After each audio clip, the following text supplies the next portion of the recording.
The U.S. military invaded Panama in hot pursuit of the COUNTRY and APO's dictator, Manuel Noriega, in December 1989. As he rapidly ran out of options, Noriega took refuge at the Vatican Embassy in Panama City. In deference to diplomatic protocol, U.S. forces did not enter the embassy. But they did concoct a plan to smoke out Noriega, who died Monday at the age of 83. The plan involved music, mostly heavy metal and rock, with a few ballads thrown in.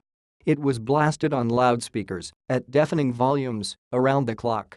HERE and APO's a small sampling of the playlist designed to send Noriega a musical message, "Give It Up" by Casey and the Sunshine Band, "No More Mr. Nice Guy" by Alice Cooper, and "Paranoid" by Black Sabbath. You get the drift. The U.S. military launched the operation on December 20, 1989, to seize Noriega, who had once been a U.S. ally but was by this point wanted on drug trafficking charges. The U.S. military radio for Central America, known as the Southern Command Network, initially did what it always did: play requests from the troops. Many of those requests were directed at Noriega. As U.S. Southern Command later noted in an after-action report, when the troops started coming in from the field, the requests became quite imaginative it said in dry, military speak.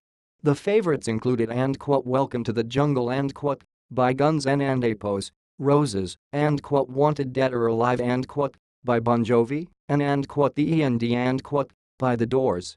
After several days on the run, Noriega was allowed to enter the Vatican Embassy on Christmas Eve. And on Christmas Day, the radio station broadcast only Christmas music. But with requests streaming in, the U.S. effort ramped up after the holiday. On December 27, someone who identified himself as a member of the PSYOP Psychological Operations Team from Fort Bragg, NC, called to tell us what they were doing with their loudspeakers, the military reports said. U.S. Gen. Maxwell Mad Max Thurman had ordered speakers placed as of musical BARRIER around the perimeter of the Vatican Embassy and turned to full volume. Noriega was reportedly partial to opera.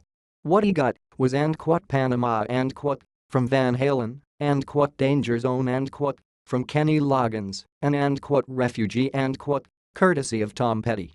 And remember, this was the APO's 80s. So the strong man also got an earful of Rick Astley and APO's Never Gonna Give You Up though that may have been intended more for Noriega and APO's hosts at the embassy. As the standoff dragged on for days, the playlist became part of the story.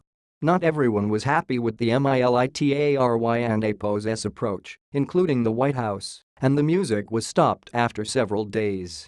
President George H.W. Bush and APO's National Security Advisor, Brent Scowcroft, said afterward that he thought the use of high-volume music was undignified. On January 3, 1990, Noriega surrendered to the U.S. forces, though not until after he and APO's been treated to a version of I for the law. Noriega was flown to Miami, tried and convicted of drug trafficking, and spent nearly 2 decades in U.S. prisons.